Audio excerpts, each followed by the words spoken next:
mission. Our mission is to prepare and support all students within a culture of excellence to do their best and to be their best, so that each can be a successful contributing citizen, able to adapt to change and to successfully respond to the future. First agenda item is public participation. Do we have anybody that would like to participate? Okay. Seeing none, we will move on to recognitions and acknowledgments. And as a board, we would like to recognize and acknowledge Mike Carter, who was our keynote speaker on opening day. I'd like to say thank you to Mike for addressing the staff on opening day. And we're going to share some of Mike's inspirational message in a few minutes. Agenda adjustments. Lauren put out a new agenda that had an additional policy for us to look at under the policy section. And in terms of presentation, Tina and I thought for presentation that we would kind of share with you some about the opening day of school and the message that I shared and the message that Tina shared and the message that Mike Carter shared. So do you want to start? You want me to? It's up to you. All right, I can. Okay. I spoke first, and I spoke on your behalf and shared with staff a welcome. And in previous years, Tina and I have kind of talked about before what was kind of our common theme or thread that we wanted to kind of welcome staff with. And this year, we kind of focused on shared leadership and relationship building. And I kind of did that through a series of Dr. Seuss quotes, but I won't have you have to look at those. But what I talked to them about was commitment to our mission, and that as a board, we continue to believe that our most important resource in meeting the challenges and the opportunities within our mission are a strong administration and staff. And the Dr. Seuss quote, we kind of talked about if we're really focused on our mission, even though the things that we deal with as a board, administration deals with and they deal with in the classroom, it's really pretty simple if you think about and focus on our mission. Also expressed appreciation to them for the part that they play in meeting the needs of our students and their families. Also talked about the fact that it's important for us as a board that they see us as an educational partner and somebody that's responsive to student needs. And also talk to them about the fact that as a board, we are united in the belief that every decision we make needs to be grounded in what's best for students. And then we talked about a shared leadership philosophy, which I talked to them about it being reflected within our goals. And how we operate, and that the responsibilities of the board, that we share them as a board in terms of our committee work, that we have different people that do negotiations and budget, and that we try to kind of walk our talk in terms of a shared leadership philosophy. And then I urged each of them to think about maybe something that they could think about, an area, a task, an activity that needed their leadership. And then we talked about communication and relationship building, and talked about the critical work of schools really being done through building relationships among people, and students and colleagues and administration and parents and school board and community, and talked to them about our goal around communication, and recognize that we need to continue to develop action steps in terms of communication, and I asked them for any feedback they might be willing to give to us. So that was basically the message that I gave, and then Tina followed that. And this is the slide she doesn't want you to see. Her last slide of the day, which she explained as somewhat inappropriate. Yeah, it was, but it's kind of the world I live in. It's a little Pollyanna maybe, but we like it. Computer on after. Okay. Oh, okay. Yes. So after Mary spoke, I spoke to the teachers, and one of the things that I always like to do is to talk to them about what the board has done to support particularly students and staff. And the list was pretty impressive, so I thought I would show you what I showed them. These are all the programs that have been added for students, student supports and programs in the last few years by this board. And you can see there are a lot of programs and support systems that we put in place for students. And then I showed them these are the list of items that have been put in place that support staff. So, of course, dean of students, assistant principals, data specialists, all of those things, business manager salary increases, and then the board supported those early release Wednesdays for us to get all that critical work on curriculum and assessment and teacher evaluation system and all those things. So the board has done a lot to support our schools and increasing the budget. And then, of course, I talked about the portable classroom and the support for the building project, which is really going to be important for Bruce Witter in the high school. And at the same time, I talked about the fact that in just since 2013, the budget has been increased with those items by $1.5 million. So that shows a really big impact in investing in our students and bringing back a lot that was lost during the economic downturn when the budget went from $22 million down to $17 million. So kudos to all of you, and they were shared with that information. I did share a little bit about the board surveys and how we were doing on according to the community so that the staff would know. And again, I did moderate, good, or very good to show when you show all three of those more positive comments, it was between 77 and 95%. So again, really shows that the work of the board is being recognized. Again, my big thing over the years has been I kind of have had this message of unity, and my first year we did collective responsibility and our 322, which was the number of staff we had. Then we went to a shared leadership. Power Boards was last year, and then Dare to Go first. And so that was really about, like Mary said, that shared leadership. So not to wait around for someone else to make the changes that we need or want. And everybody has different strengths and passions. So really encouraging people to kind of step out and be willing to take the lead and to be the facilitator of the work if nobody else is doing it. I showed a little video. I'm not going to spend too much time on this, but I thought it would be important for you to see kind of what our focus is this year. So we've talked about these three things are going to be what's guiding us this year. One of them is effective instruction, so having a strong teacher in front of every classroom, and that's our teacher evaluation system kind of guides that work, and it's founded on the National Board Teaching Standards. And curriculum mapping, so getting a transparent, viable curriculum at every grade level and every subject area.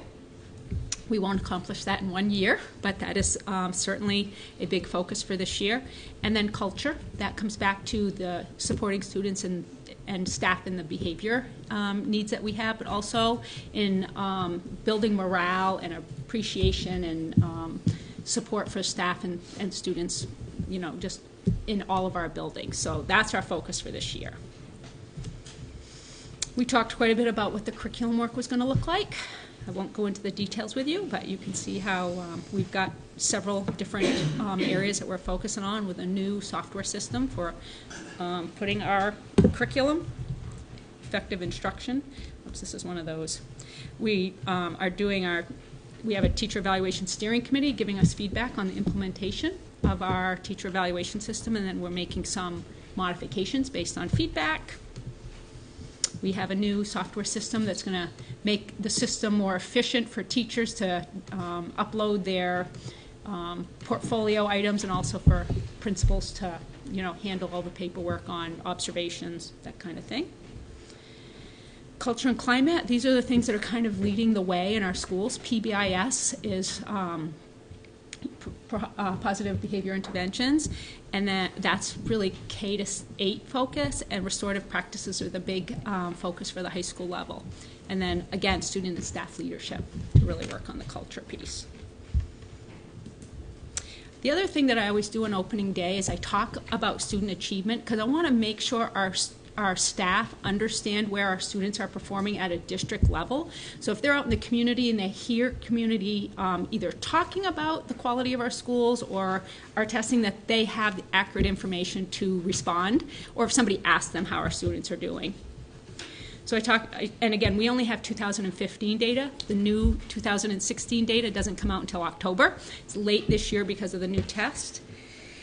But you can see in reading, if you look down to the average, the state average is 48. We're at 52, so we've got a statistically significant increase or percent above the state average, so that's always good. You can see I highlighted 2 grade levels that were dipped below the average for their grade level. Sometimes that happens. You'll have some grade levels that are, quite a bit above, and you'll have a couple of grade levels that are below. Our math scores, again, you've got 35% at the state level and 41% for the district. And again, this was the Smarter Balance test, which was significantly more difficult than previous tests before this. Typically, those numbers were around the 70 range, so you can see how much more difficult this test was. But again, significantly above the state average. MEA Science, our average is right at the state level with 59%, but if you look at these scores at 5th grade and 8th grade, we're significantly above the state average, and at 11th grade, our students did very poorly in the last test. So we'll be watching this year's test closely to see if that's a trend, and if it is, what's happening between 8th and 11th grade, and we've made some changes with curriculum, so it'll be interesting to see what our scores are this year.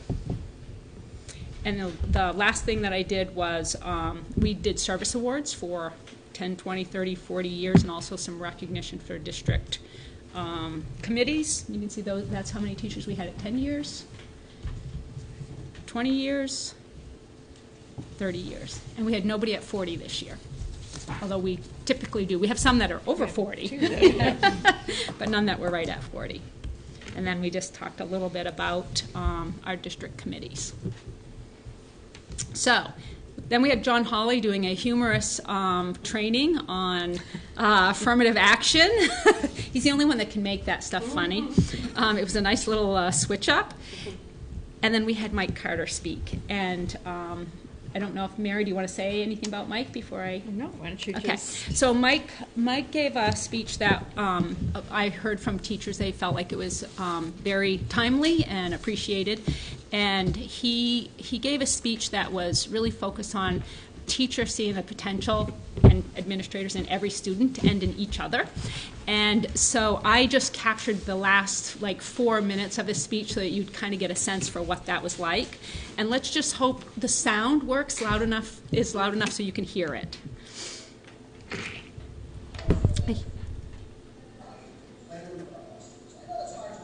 It's not going to be loud enough. Rats. It's coming out up there, and they said, wonder if there's any way for rats. Is your volume on your computer all the way up? I believe so, but let me check. Yeah. Because they said they would have the speaker so it would be loud enough, but if that's going, let me just look. No, that's plugged in enough. Let's just try. We can maybe show this next time when we actually have some. Oops, I keep. Rats. Now I can't get it to turn on. Go back a slide before. Here we go. Oh yeah. Trying to see. That's as high up as it's going to go. I was hoping maybe this volume. That's up as high as it will go, right? Mm-hmm. All right, let's try.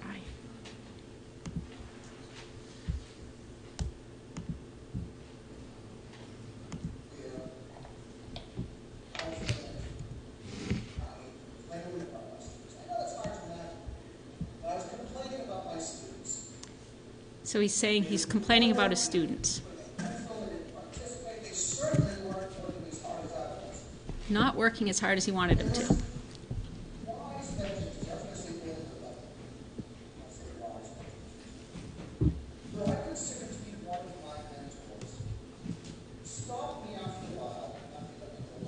So he's talking about a mentor teacher that he was complaining to.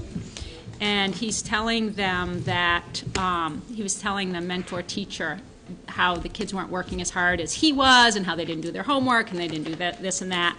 And his the mentor teacher says to him that he takes an acorn out of his desk and says that you need to think of these kids as acorns.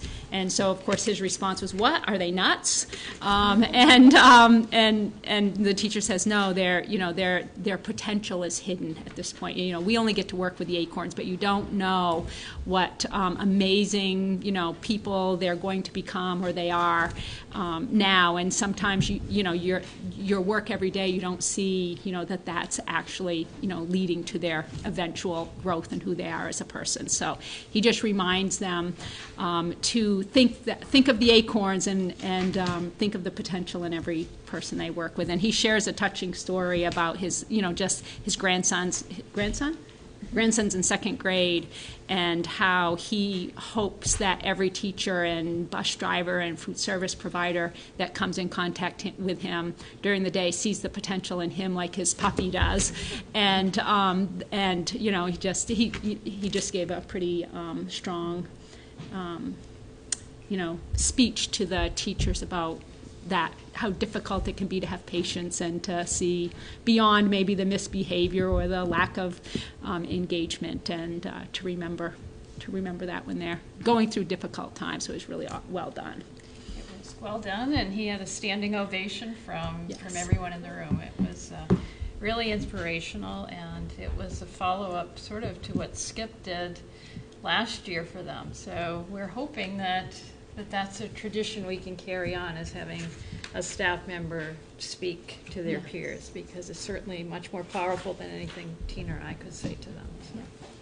Yeah, so we had a great opening day, and I had, staff came up to me after, and as I went and visited schools later, saying that they really appreciated one of our teachers, Barbara Rimmer, who's one of our teachers with more than 40 years, said she felt like it was one of our best, and that she really felt like they were appreciated and recognized, so that was nice. So our next agenda item is to act on minutes, to approve the regular meeting minutes for August 8th, 2016. Move to approve. Do you have a second? Second. Second by Jack. Any discussion? Seeing none, all those in favor? Anyone opposed? That's unanimous. The acceptance of the financial statement, and Move to accept. you have a second? Second. Second by Norm, and Stacy, join us. So are there some things within this that you would like to point out? I know it's early, but probably some. I looked at it very closely today and thought we would point a few things out to you. First, in the school board, you'll see a savings under liability insurance of almost $3,000. Throughout the budget, there are savings in the insurance lines that total over $9,000. They went out to bid a couple of years ago, and the savings were residual. They do bill us when we put a new bus on them, so we have a couple of new buses coming in this year, so we will be putting those lines of transportation. We are at about 81% remaining, not counting supply lines, because those get used up earlier in the year to replenish supplies. Starting on page 6.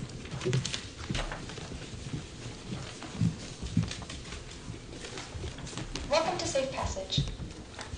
Sorry, keep going. The dash lines, that's the balance of the accruals being paid out. As we talked about in July, there were big negative numbers because those were salaries that were charged back to the prior fiscal year. And so as payroll is done through June and through July and August, the amount is charged to the line, but it brings it back up to zero. So you can see, for instance, under Elm Street regular instruction, there's a $17,000 amount. That was salary lines for August, and then all the way over, the amount remaining zero. And so it just takes care of the accruals and reversing them back out. Page 11.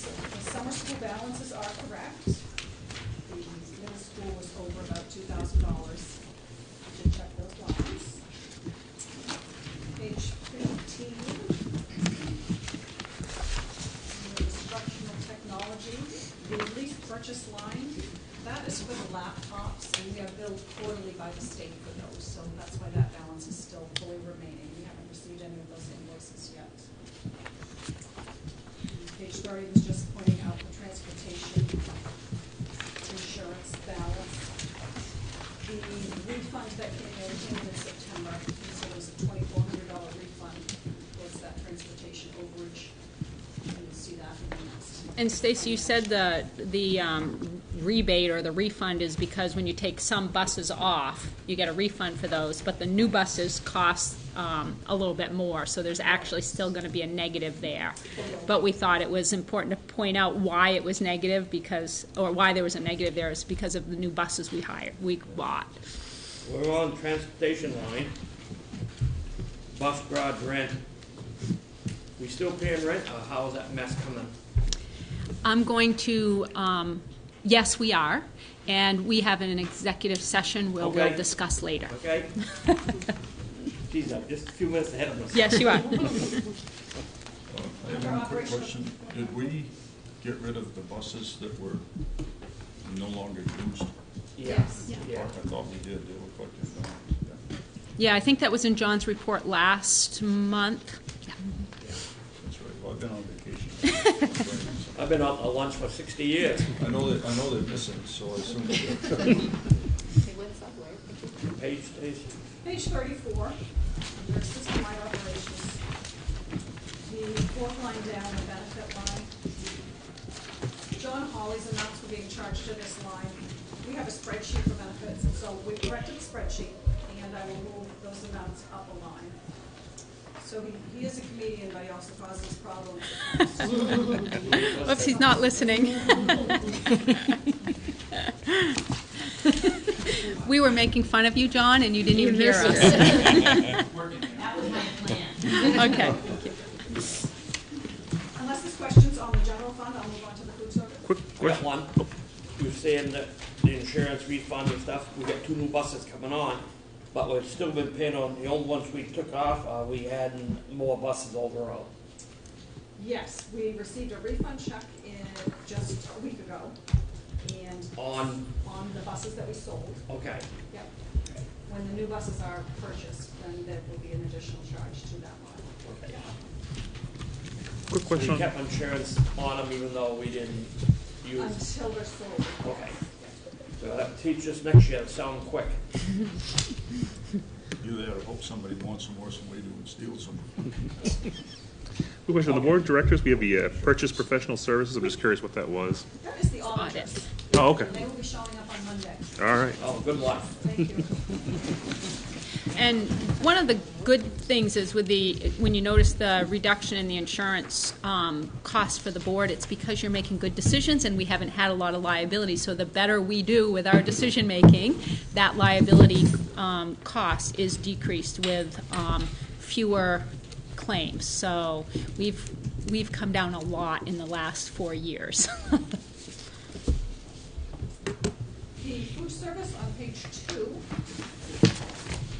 Just a bit about the food service budget. It's just an estimation of what we anticipate based on history. So there's no, we figure the salaries and benefits, but then you can't always project what the income will be because you don't know the free and reduced numbers.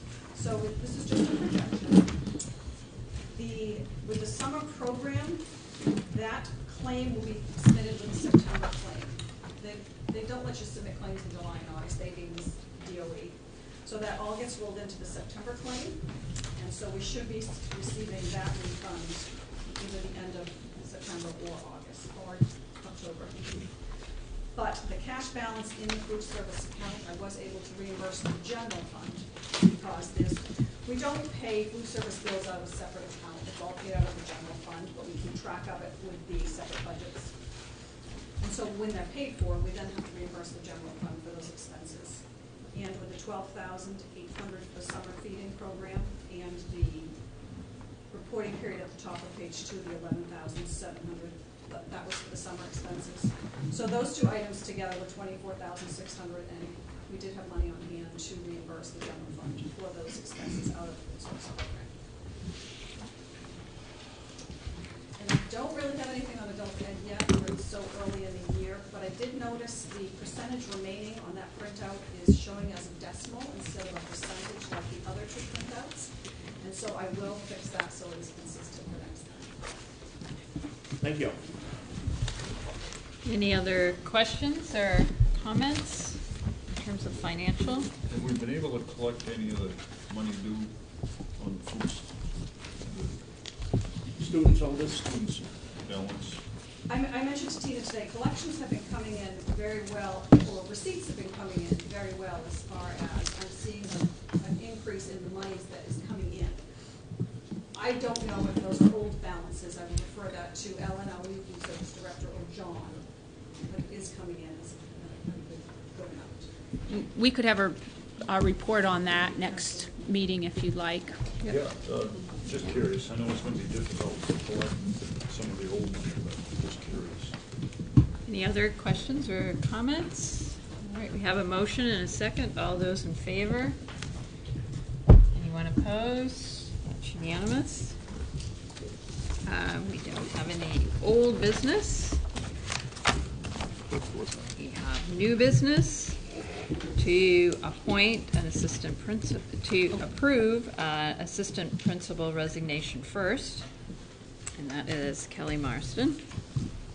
Did I skip something? Yeah, and I don't know. Oh, it's you not want? on Oh, okay. yours. All right. It was moved up. Oh, okay. Maybe. Yes. Oh, okay. Well, why don't we do that? Why don't we have Skip do his first? And this is to approve the Safe Passage Guatemala trip in April 2018. And this is Skip Crosby, and he's going to tell us a little bit about that, and then we'll go on to that agenda item. And Skip must be special because I noticed that his audio works.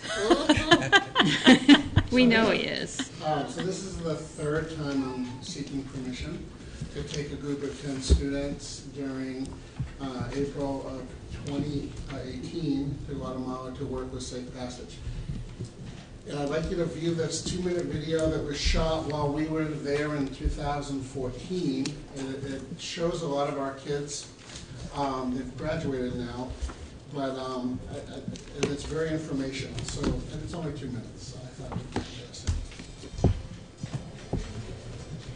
Safe Passage empowers the poorest at-risk children of families working in the community of the Guatemala City garbage dump. We do this by creating opportunities and fostering dignity through the power of education.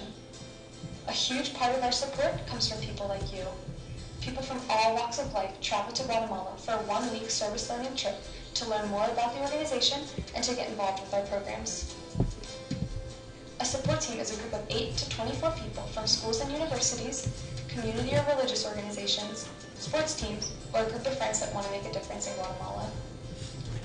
Teams contribute to our mission by planning and leading educational activities in the classroom with our students. In addition, teams volunteer in English classes, play at recess, and help out anywhere else Safe Passage needs extra hands. Support teams also spend time at our Early Childhood Education Center with our youngest learners. Be ready for big smiles and huge hugs. Throughout the week, your team will become Safe Passage experts by meeting with coordinators of departments such as social entrepreneurship, English, creative expression, tutoring, and social development. You will also see the Guatemala City garbage dump to get a better understanding of the reality our families face day to day. To wrap up the week, your team will take a class of students on a fun excursion. This experience with the support team is always a highlight for the kids of Safe Passage. One of the most beautiful parts of the trip is the lasting bonds and friendships that form between team members and Safe Passage students.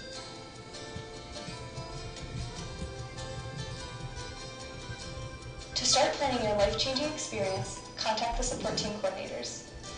Working on-site in Guatemala, they will assist you in organizing your team's week from beginning to end. Join us in Guatemala and help empower a generation.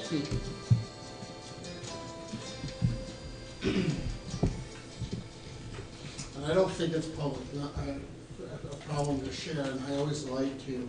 The hug that Delaney Woodford got was upon telling that little girl that she was going to sponsor her. And it was a real special moment. And then Tori Tibbetts compiled the photos that Colleen Quint took. Colleen has, over the 2 trips, taken about 5,000 pictures. And so I'm going to show you all of them. I'm kidding. This is another 3 minutes. And this is the latest group that went. Most of these kids are all still here with us.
Is it over? That's okay. Tina did something to mess up the audio anyway. It worked perfect for you. So what I wanted you to see was the level of involvement that we have with the children. That's very high. We spend most of our every waking moment with these guys, and so the connections are really rich. The packet gave you all the details. I don't know if you have questions.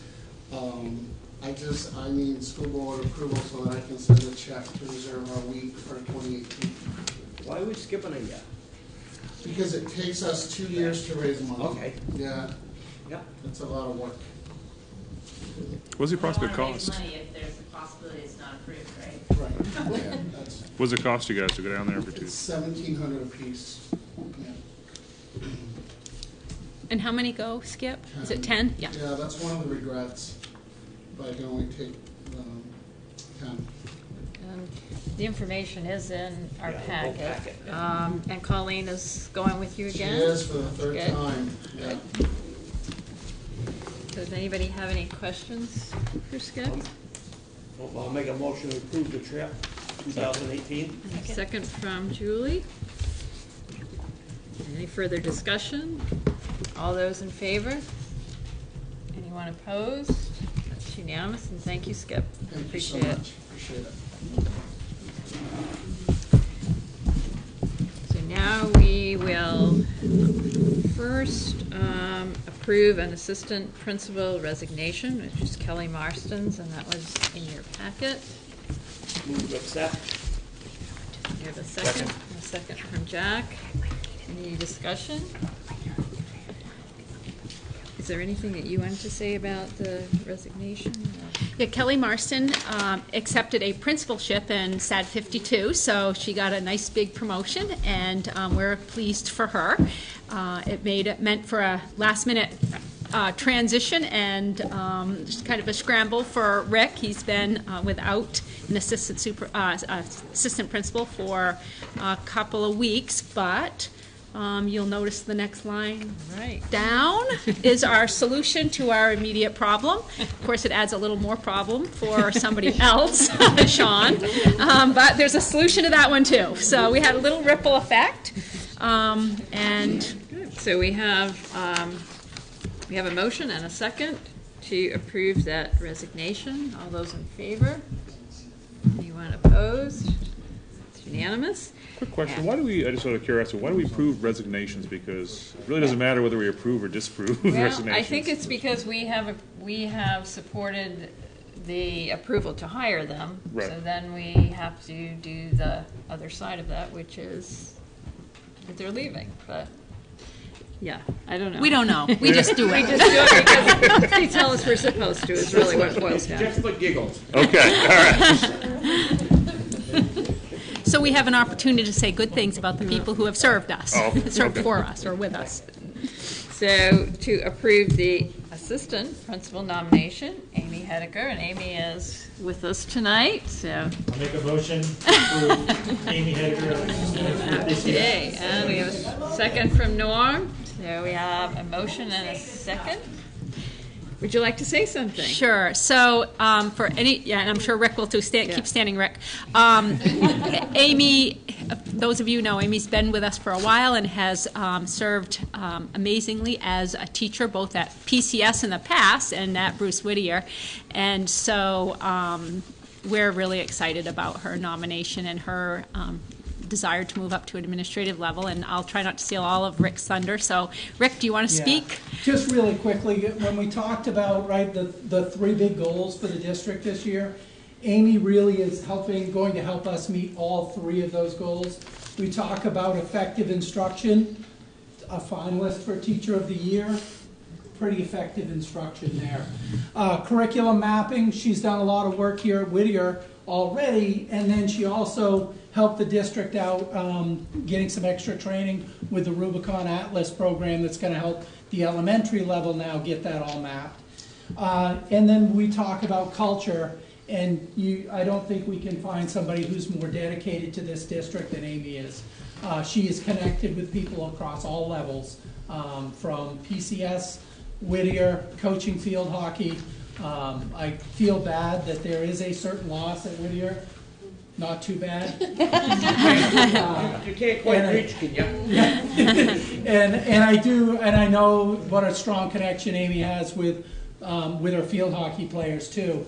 And I know that's going to be a loss for them, but I think this big picture for our district and PCS in particular, is going to be a lot better having her on our team. So that's what I've got.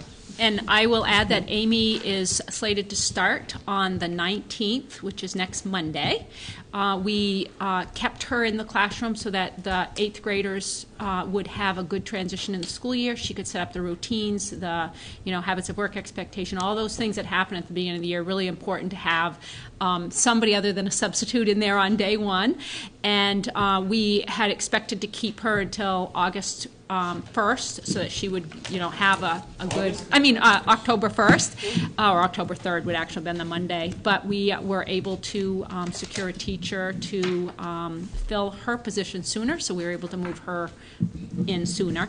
And I would like to let you know that she will continue as a field hockey coach for the rest of this season, so it's not disrupting this season's program. She will certainly will work around her schedule to make sure that she can complete that commitment to her team that I know is really important to the team, but also to her and to our district. So I'm trying to make a nice, smooth transition and make sure that we're not leaving any one place with a big gap for too long of a period of time. Okay, so we have a motion and a second. All those in favor? Anyone opposed? That's unanimous, and welcome, Amy. Thank you.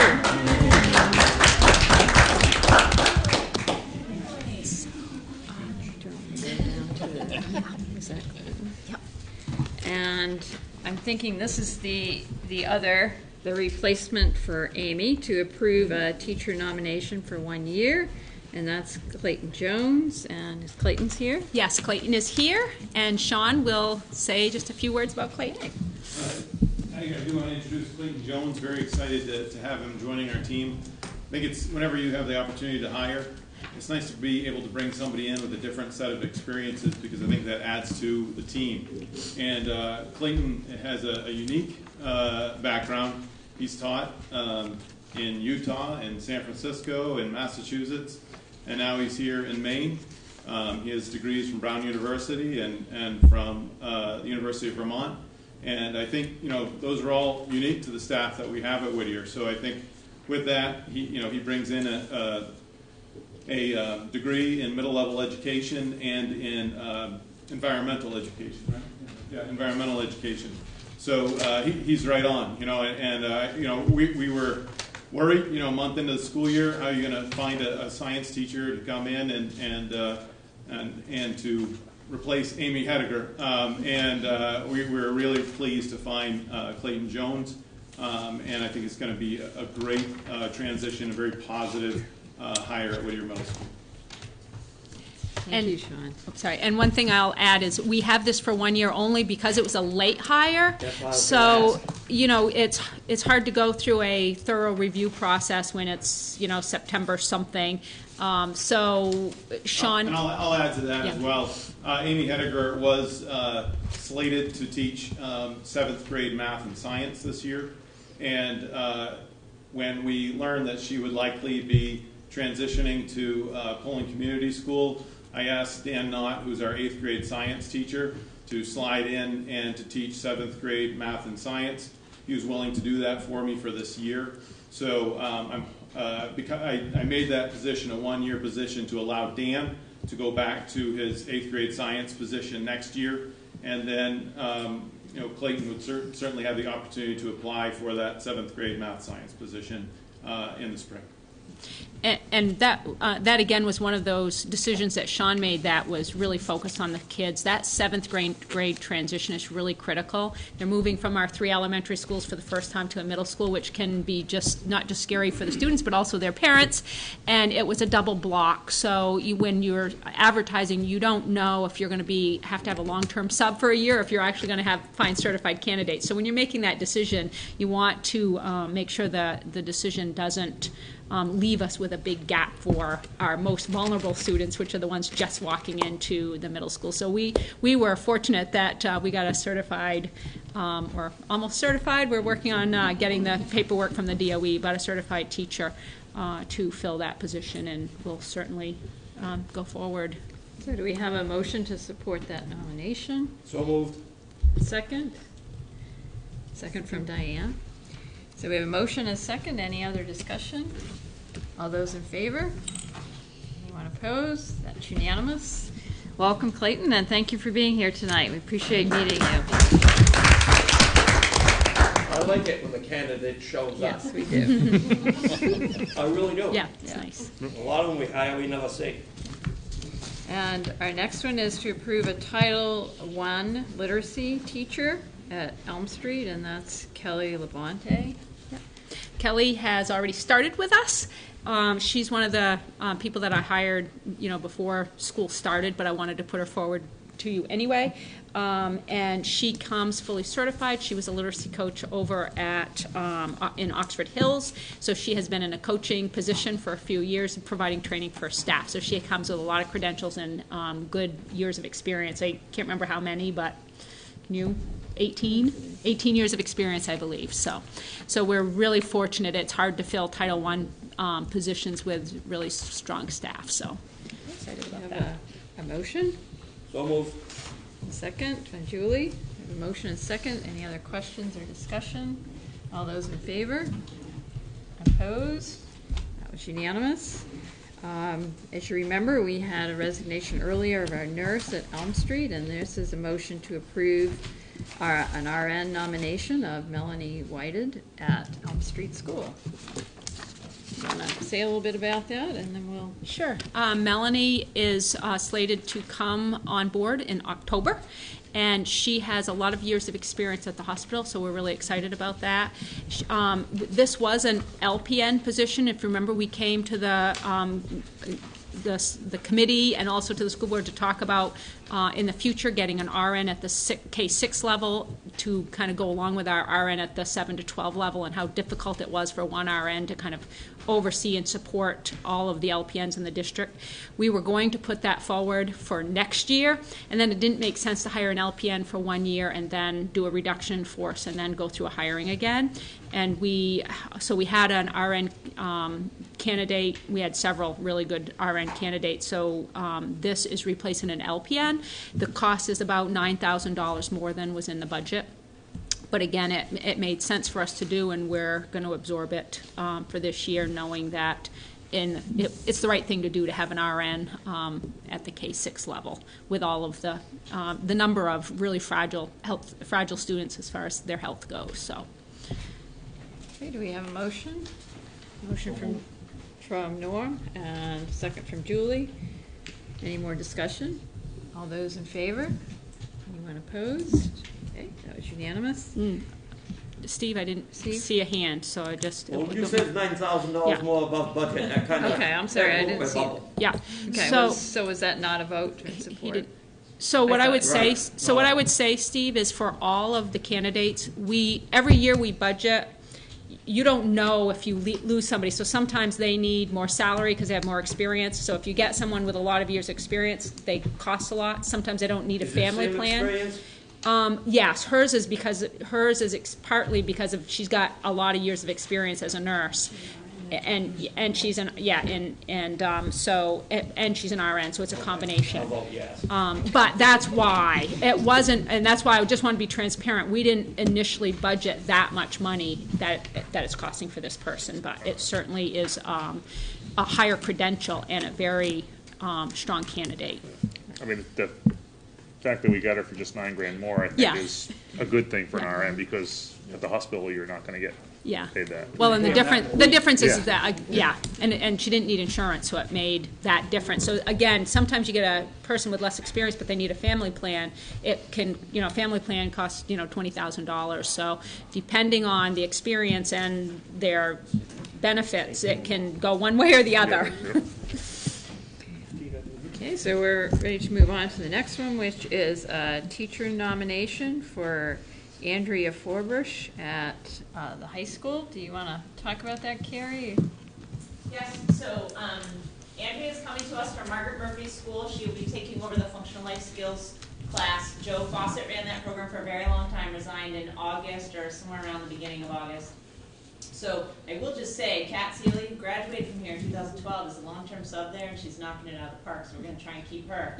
But Andrea, I will say, I've hired some really good teachers who are turning themselves into special ed teachers. She's actually a real live special ed teacher with experience, so we're super excited. Yeah.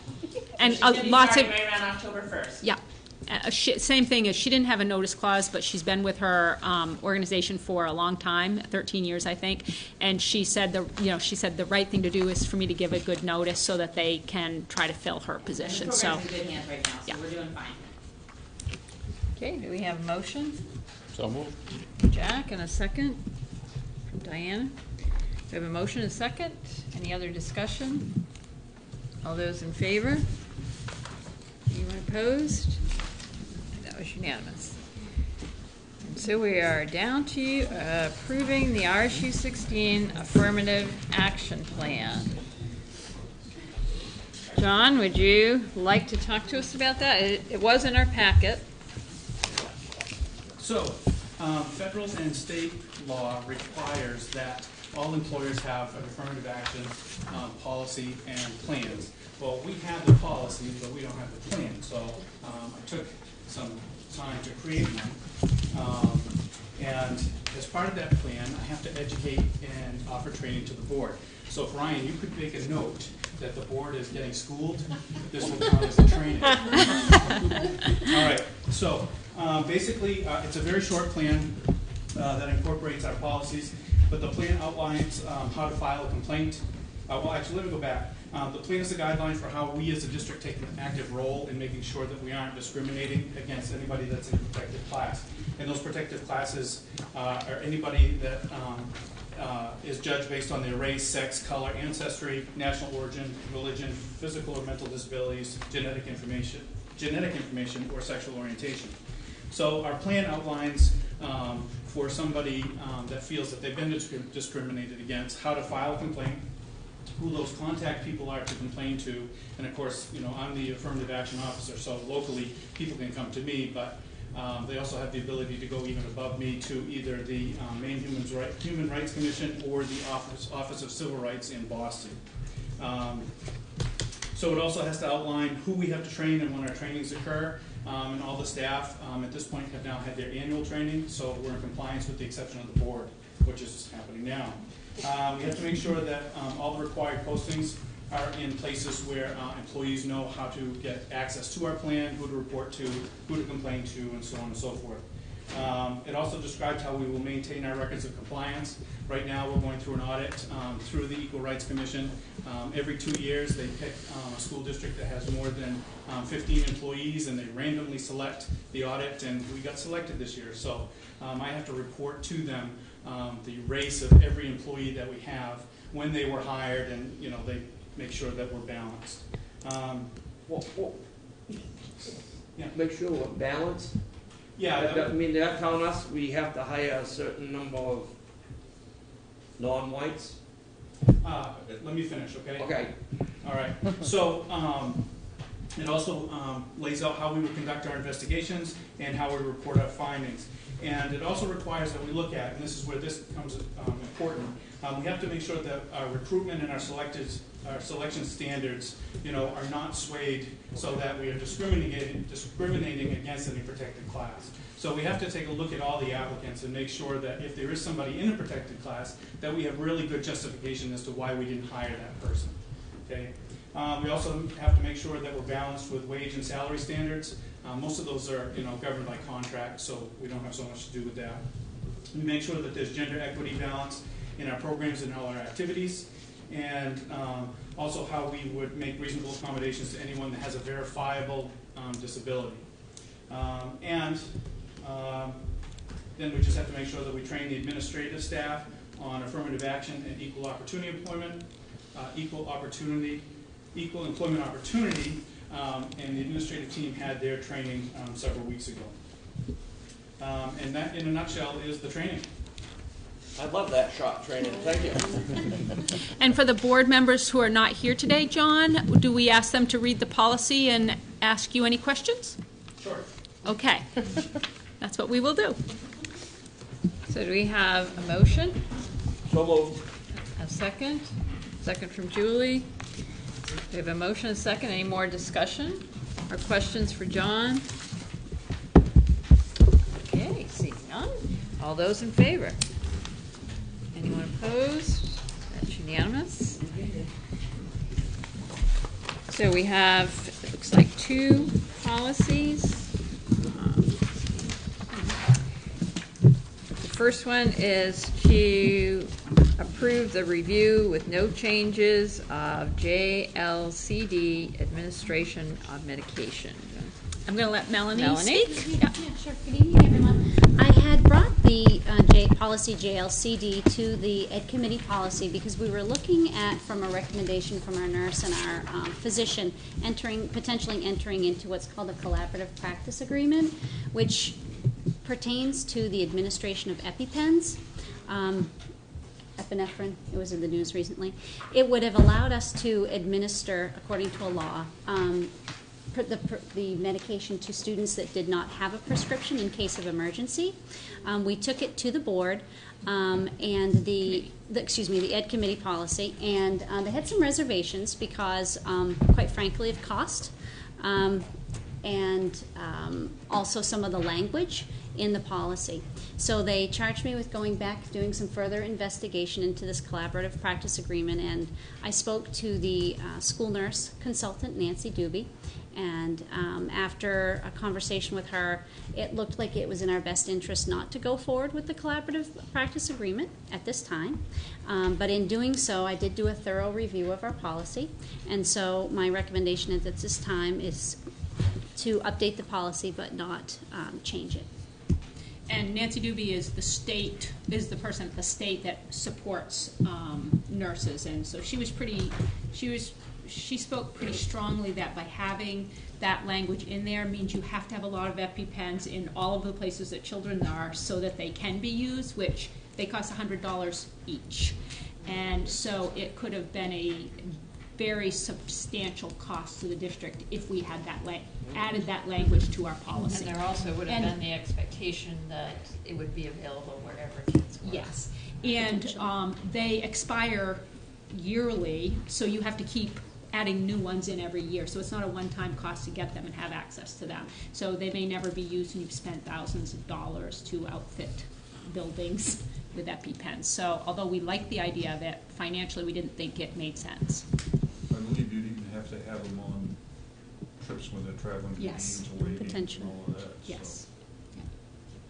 somebody to get the first aid loss and they don't have it, we're in trouble. So do we have a motion on this policy, So which moved. is unchanged, just updated by the date? Just a quick question, in the case of the EpiPen, if a student was outside, like a young kid that isn't aware they may have an allergy, and they get stung, and they have an anaphylactic shock, what is the procedure? Is it basically call 911? Yes. All right. My son was deadly allergic. He got stung and his ear come right around. Oh, We had a motion. Julie, you were going to second that? Sure. I saw your hand up, so I made that assumption. She's voting already. I second that. Are there any other questions or discussion? We have a motion and a second. All those in favor? Anyone opposed? Okay, that's unanimous. And I will send that around so we can sign it.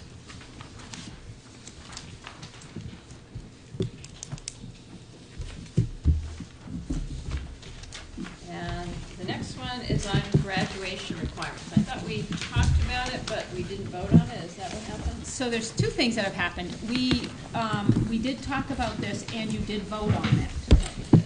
And we voted to change the requirements of the graduation requirement. And in the meantime, we talked at the last committee meeting about the fact that we were unable to hire a foreign language teacher. So that has had a ripple effect with some students not getting foreign language that are sophomores and juniors. So Carrie is coming back to you to ask for another revision to this, and I'm going to give her a chance to talk to you and explain what the change will be. So if you look on page 2, you have the chart there of what the current graduation requirements are for the students who are, this is the, yeah, for the current sophomores, juniors, and seniors. So when I brought to you the revised graduation requirements, that only applied to this year's freshmen. So things that were changed in there were world language requirement, the proficiency language was added in there. We also reduced the co-curricular requirement from 4 to 2. Visual performing arts went from 2 to 1. So there was tweaking. What remained in place is the graduation requirements for the kids who are already here, right? So we're not changing the rules midstream.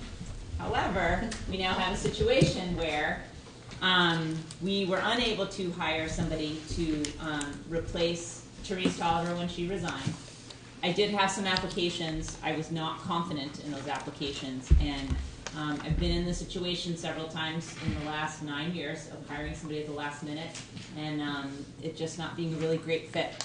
So I think similar to the decision Rick made around the hiring for grade 1 and 6, I was more interested in making sure the kids had a really good experience and that it went well than having things be up in the air and be worried about how things were going to go. So we've hired, Jasmine Bowen is our new Spanish teacher. She was an intern here last year. She did her student teaching here. We had eyes on her all semester. She's fantastic. She's up and running as if she's been doing this her whole life. And of course, Skip. So made the decision not to hire. That was something that I put before you guys in August. So what we are coming back to you with is a request to alter the graduation requirements for the current sophomores, juniors. It doesn't really impact seniors. They're pretty much done with their requirement. But it does impact a handful of sophomores and juniors. So I think the chart is on page 2, but I don't see where the world language is, because on mine it had it in there. So maybe Lauren took it out already. So all I'm asking is that the requirement for Spanish, like proficiency through Spanish 2, be removed.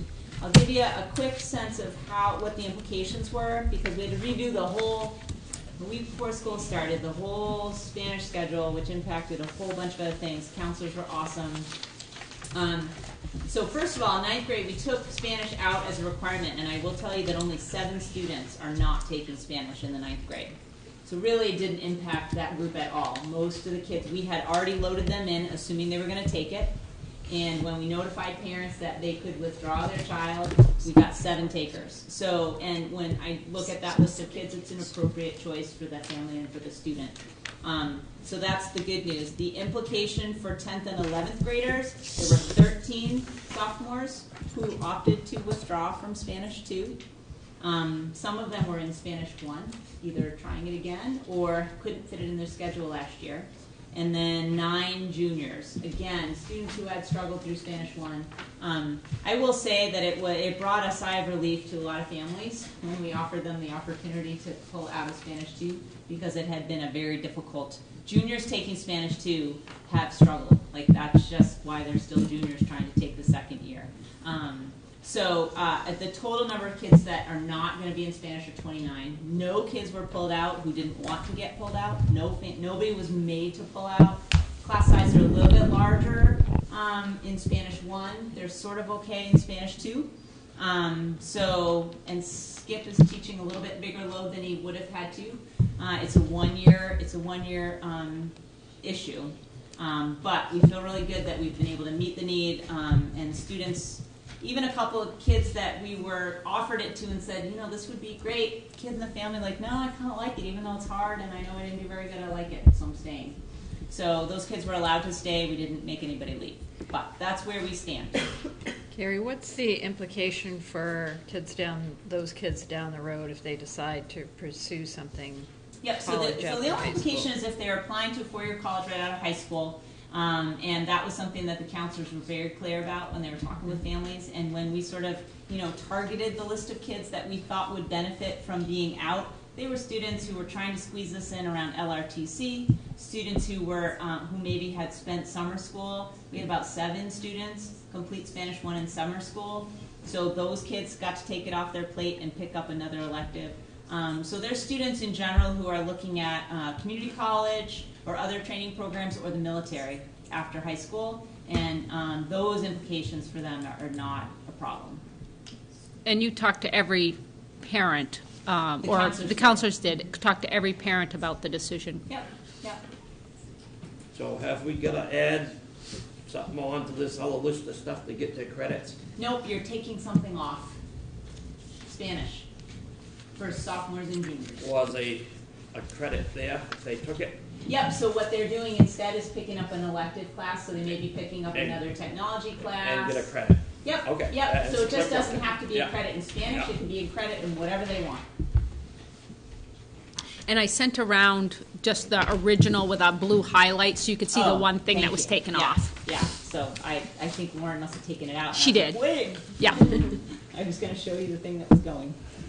When you said it was a 1 year issue, does that mean we would add it back in next year? Yep, so the position is still in the budget. It hasn't been removed, and we'll sort of come up with we'll post it again and see what, post it earlier in the spring. I mean, this position was posted on August 1st.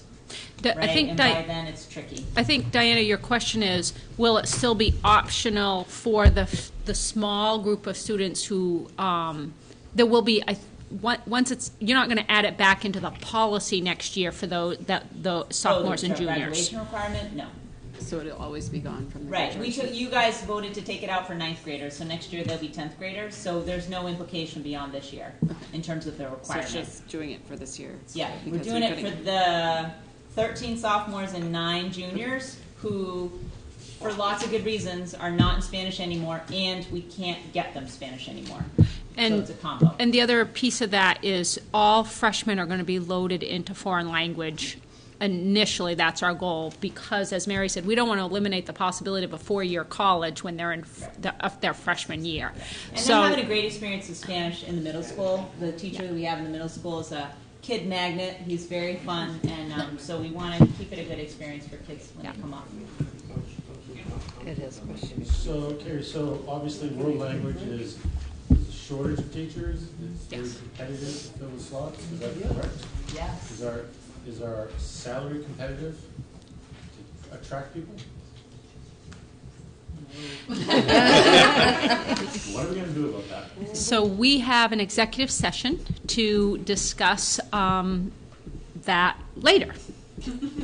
So I will just say, in hiring for the last 2 years, because we hired very late last year as well, and faced the situation of them being pulled into Cumberland County for salary rate. I don't know how we would ever reach that. I mean, one candidate took a 4/5 job at Wyndham and was still or Westbrook and was still going to be making more than a full-time job here. It was pretty, I actually didn't know how big a difference it was. It was a little staggering. But that was, in hiring and trying to gain people, that was an issue for sure. And it's a statewide shortage, Yeah, and right. we've I mean, kind of there was an article in the acknowledged. paper, Lewiston was Yeah. unable to fill their Yeah. French position. They're offering Chinese and Arabic this year. So, I mean, I have posted it sort of like, French or Spanish. I don't know. It's probably a conversation that Tina and I are going to have. It's going to be tricky to keep just Spanish unless we get lucky. I think the other opportunity is to just post as world language and see what we get. My worry is always we'll start something that we can't really finish, but maybe we're better off starting something and sparking kids' interest than guaranteeing that they can take 4 years of Chinese. I don't know. I'm not sure what the right thing to do is, honestly, but I'm not alone in this problem for sure. So money isn't the object of the whole state. It's a two-part problem. So because the teacher, Therese left, Kennebunk added 3 elementary Spanish teachers and was able to hire 3.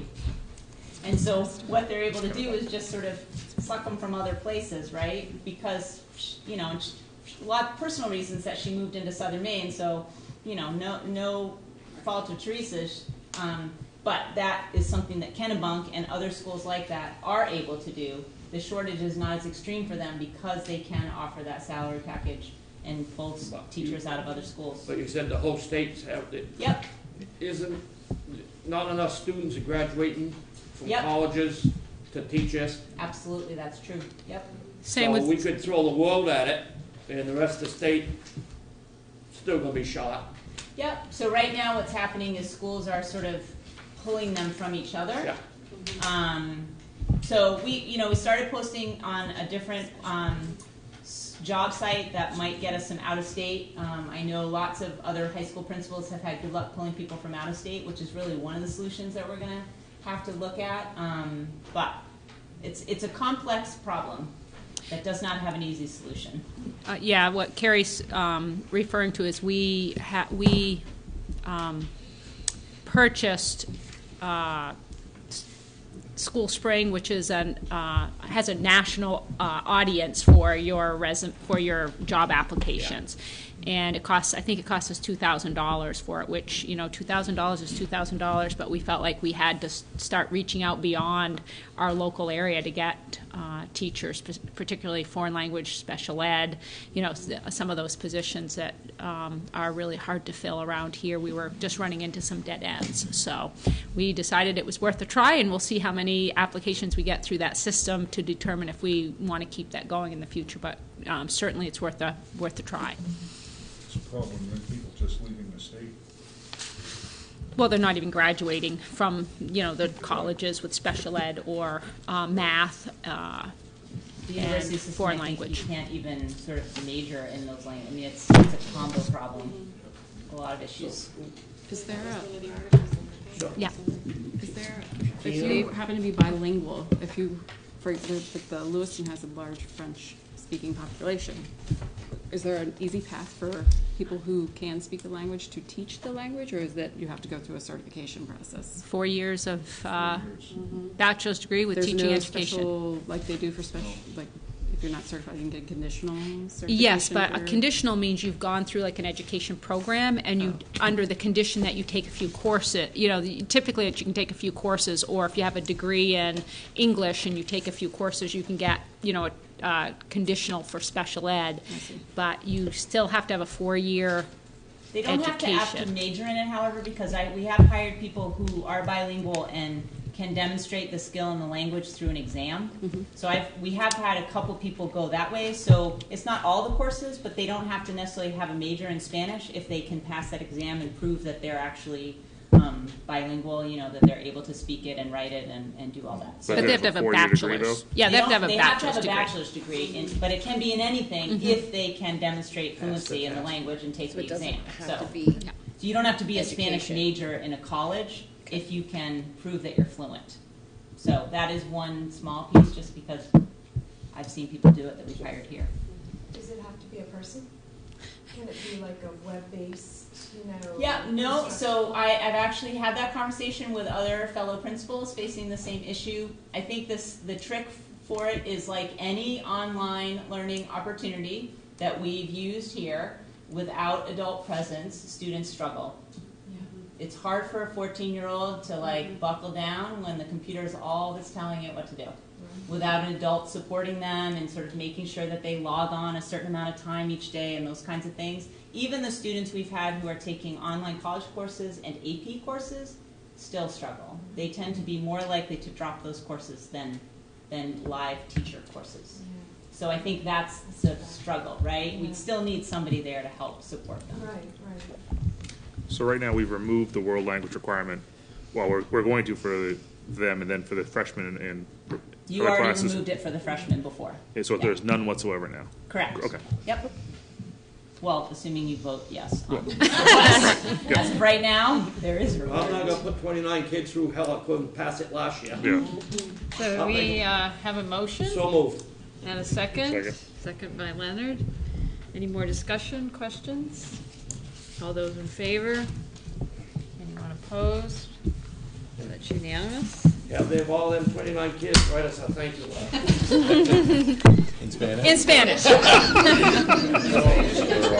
Just curse them.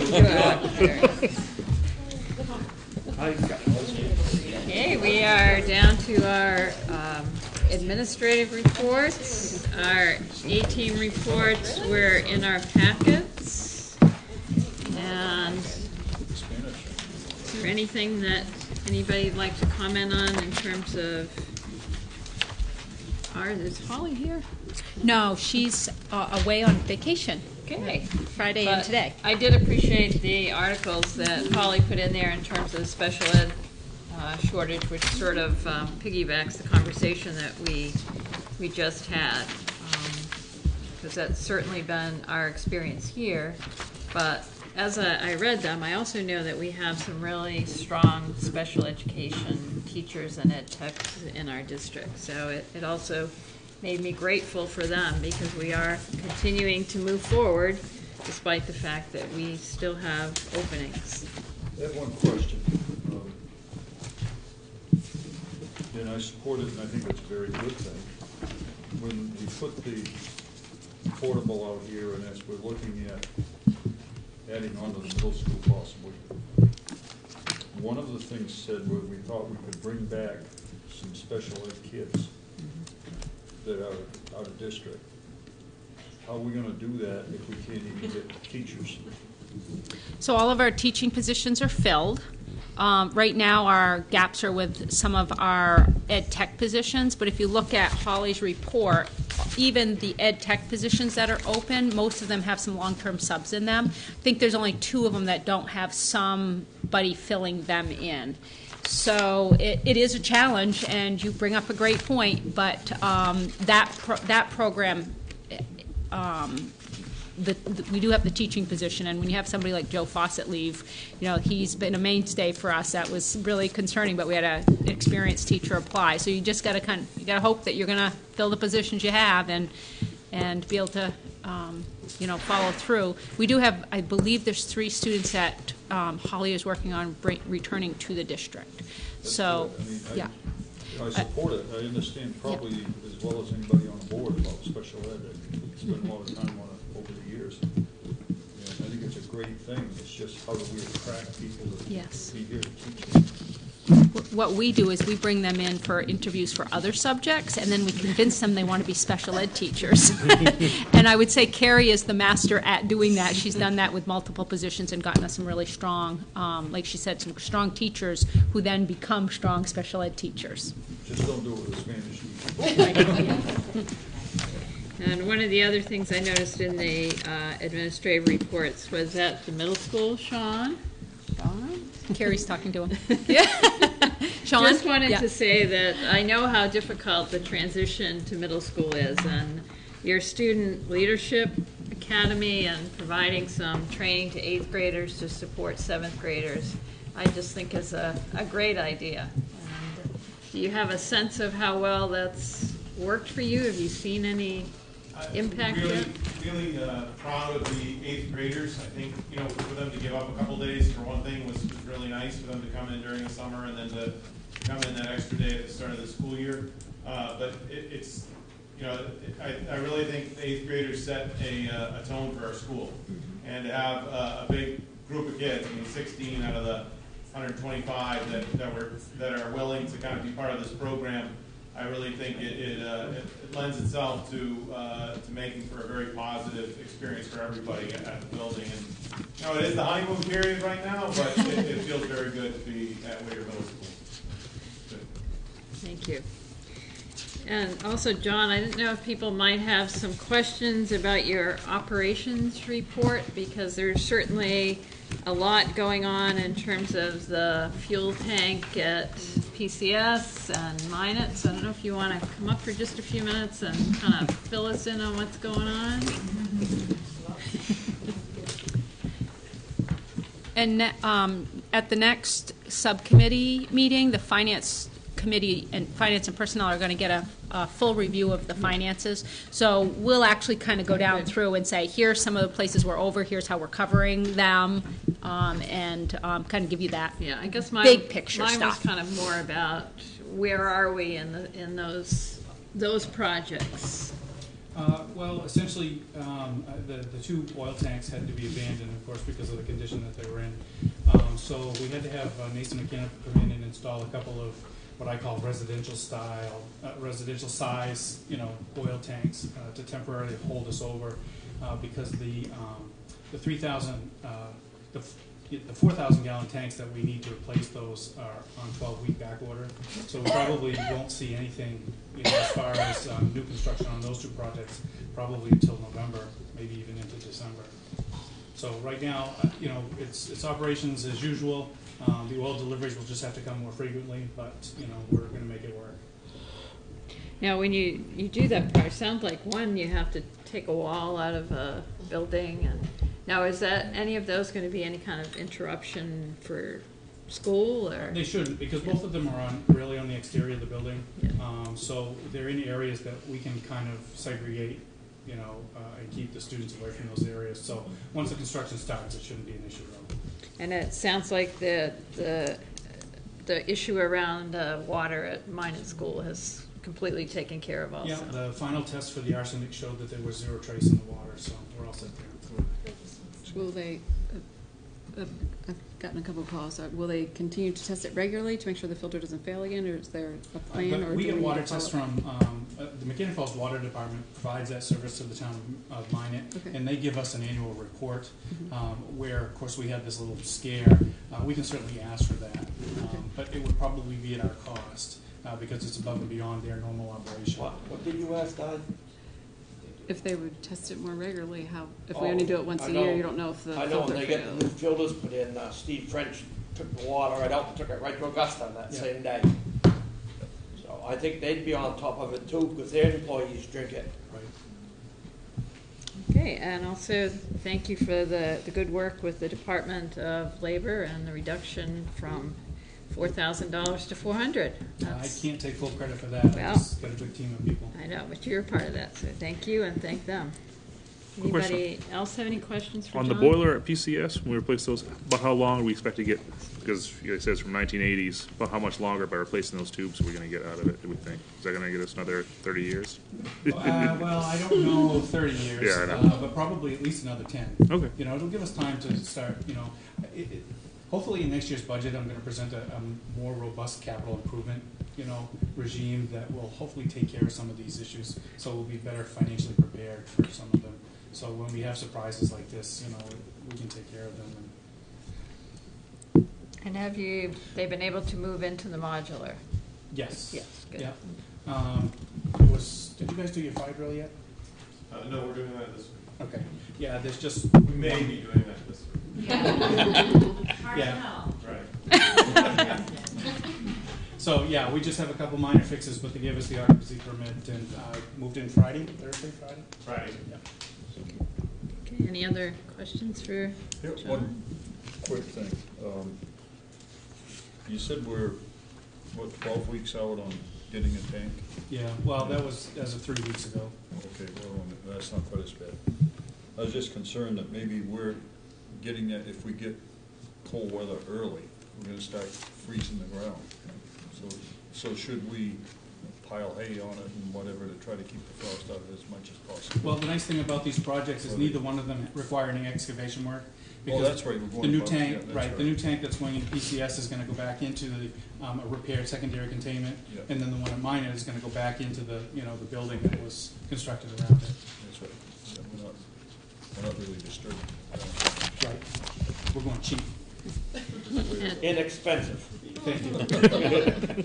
John, while you're there, we don't have any report of our student representative, and we didn't have anything for our subcommittee, so do you want to report out on the building committee?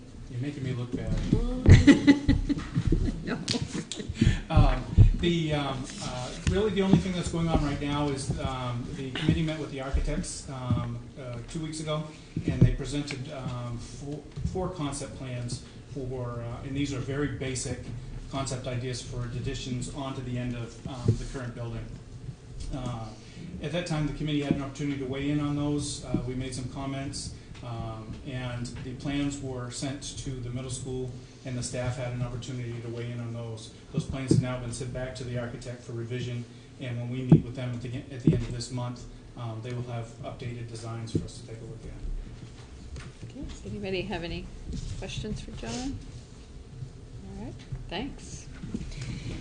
So our subcommittee, we don't have any reports, but we will meet on September 26th, and each of the committees at that time will vote on a chair for this year for each of the committees. So just a reminder about that. Can I jump back just one? Yep, sure. Back to the 18 reports here. Yeah. These are prepared by the principals for the superintendent. Is that correct? Would it be possible? I'm just curious because I'm a numbers guy.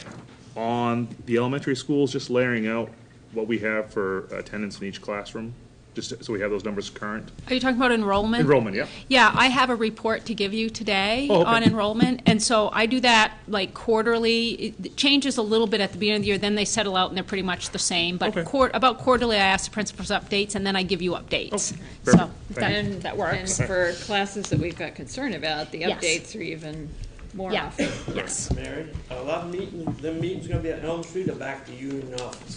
Those are going to be at the conference room at Elm Street Yes. that we've used the last couple of times. For the committee meeting? Committee Yes. meetings, yeah.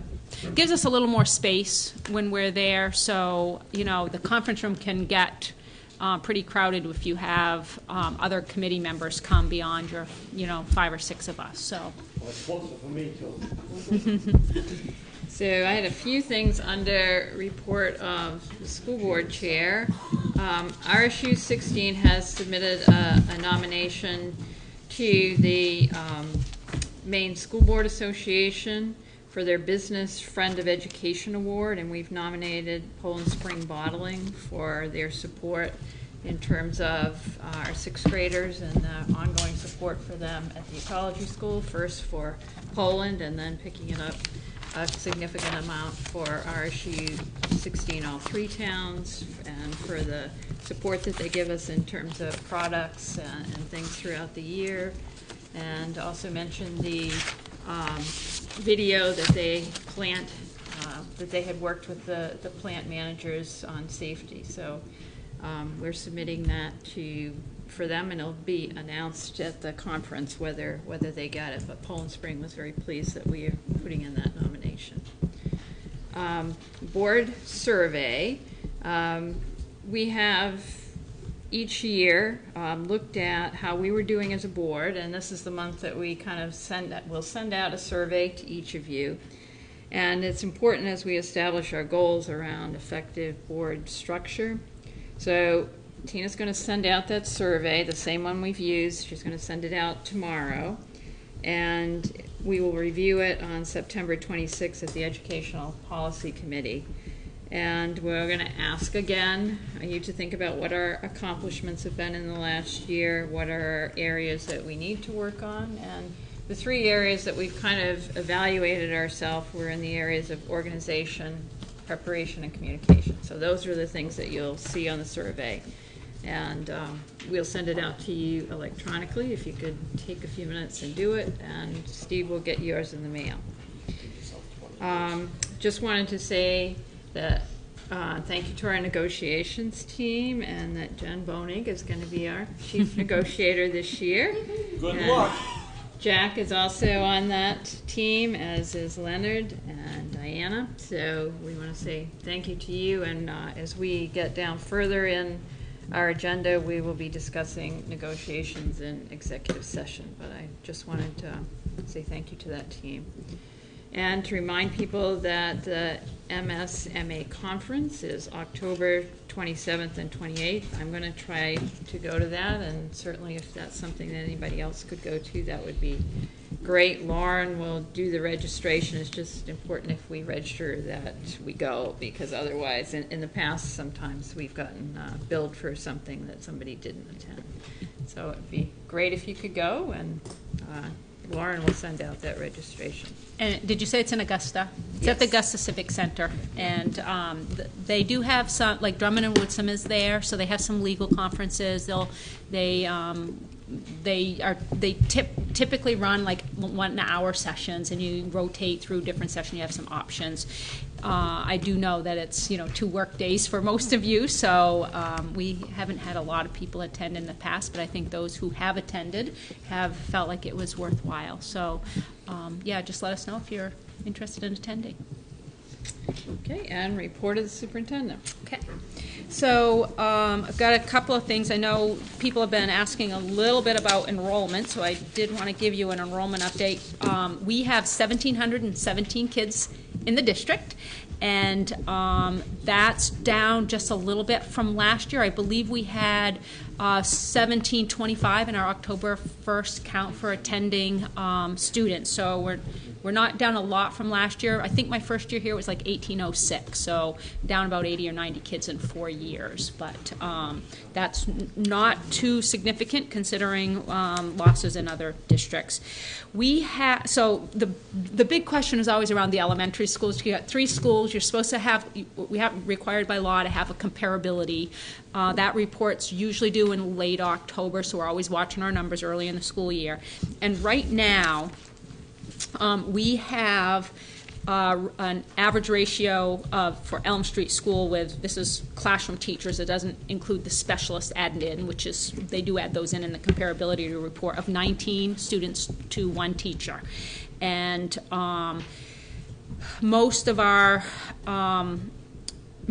classrooms are our lower grades are looking good, which is where our biggest priority is: 17 to 1, 18 to 1, 18 to 1, and 18 to 1 for our 1st through 4th graders.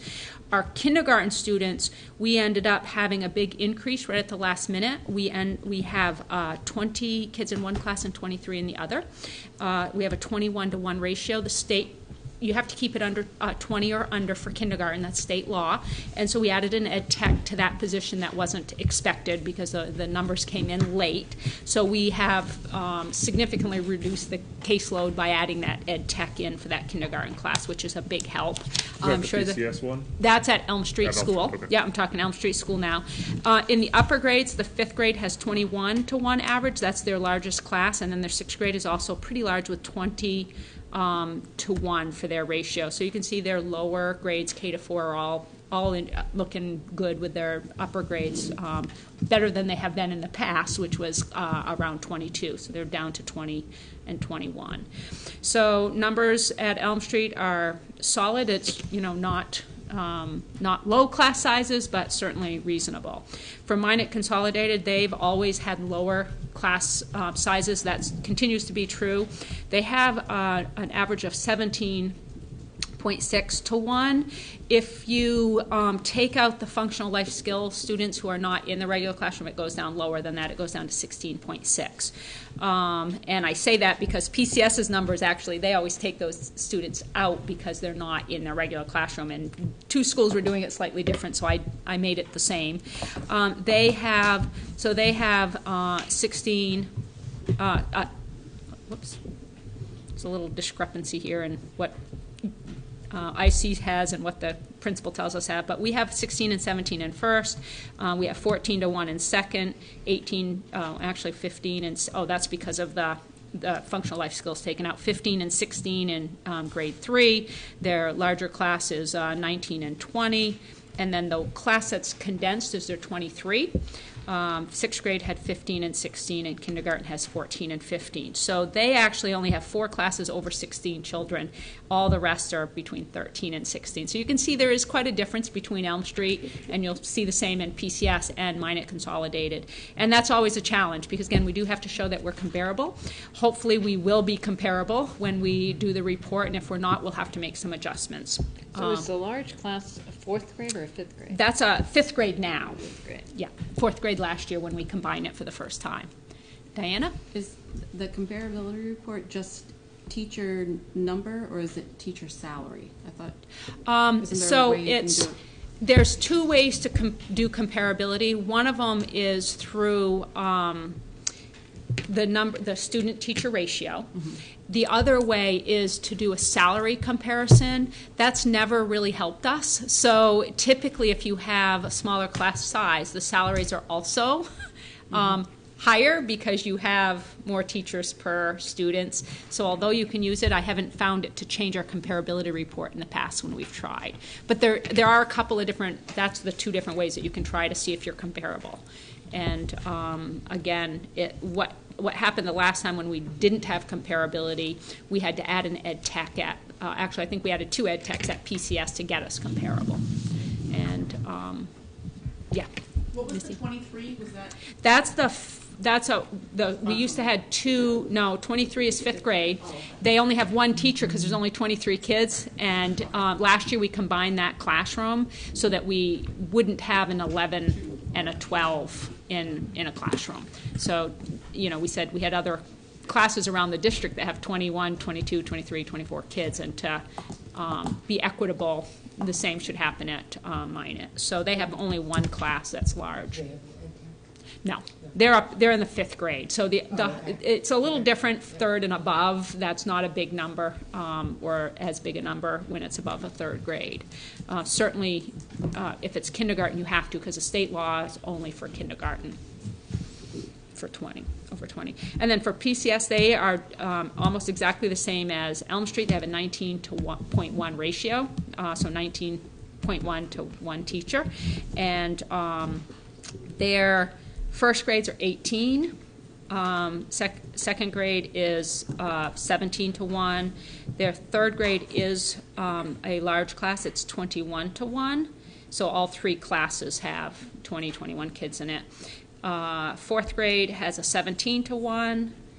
5th grade has 18 to 1. And then they have their large class is their 6th grade. That's the one we couldn't fill the teacher. They should have had a 16, 17 to 1.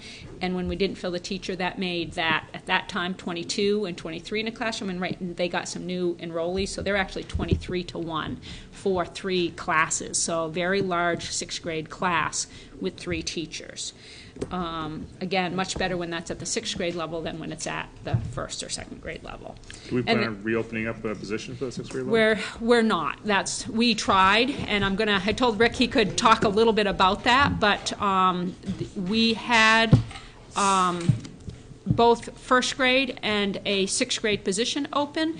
We did a cycle of interviews and I think a second cycle where we reopened the position, and the committee felt like it was better to have the kids in a class of 23 with a really strong teacher than to hire a teacher that did not meet the criteria the committee had set, and so they chose not to hire. And that was a decision of Rick. Who was on your committee?